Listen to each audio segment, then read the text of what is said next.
My name is Izzy and I'm a tutor on Cambly, and today you'll be learning all about dependent clauses, also known as subordinate clauses. A dependent clause is a group of words containing a subject and a verb, but not expressing a complete thought, so cannot be a sentence on its own. Often a dependent clause is marked by a dependent marker word. A dependent marker word is added to the beginning of an independent clause that makes it into a dependent clause.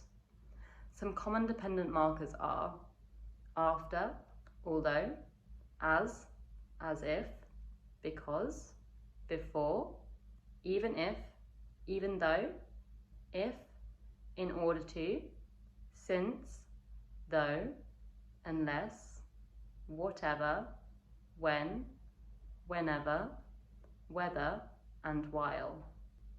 Let's look at some examples of dependent clauses. When Jim studied in the library for his biology quiz, whenever I travel, that they like to eat sushi.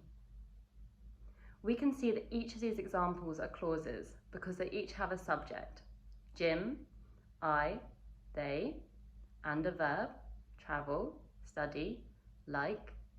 However, we can also see that they are dependent as they do not express a complete idea. They require independent clauses to be logically complete. So let's add some independent clauses to create full sentences. When Jim studied in the library for his biology quiz, he spotted a dog sitting underneath his desk. Whenever I travel, I like to stay in 5-star hotels. She found it disgusting that they like to eat sushi. Now all of the sentences make sense. There are 3 types of dependent clause. These are noun clauses, relative clauses, also called adjective clauses, and adverbial dependent clauses. First, let's look at noun clauses. Here is an example of a dependent clause acting as a noun. Whoever turned the lights off is making no noise. The dependent clause, whoever turned the lights off, is the subject of this sentence, making this a noun clause. Next, let's take a look at relative or adjective clauses. Here is an example of a dependent clause acting as an adjective. The watch that your sister sold me last week has broken. The dependent clause that your sister sold me last week describes the watch, so this is an adjective clause. If you are not sure whether the dependent clause is acting as an adverb or as an adjective, ask if the clause answers one of these 2 questions: which one or what kind. In this example, the watch in the clause is the one that your sister sold me last week, and so this is an adjective clause.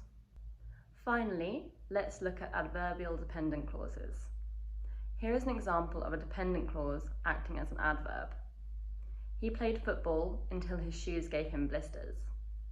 The dependent clause, until his shoes gave him blisters, modifies the verb to play. If you are unsure whether the dependent clause is acting like an adverb, see if it answers one of these questions: where, why, how, when, or to what degree was the action performed.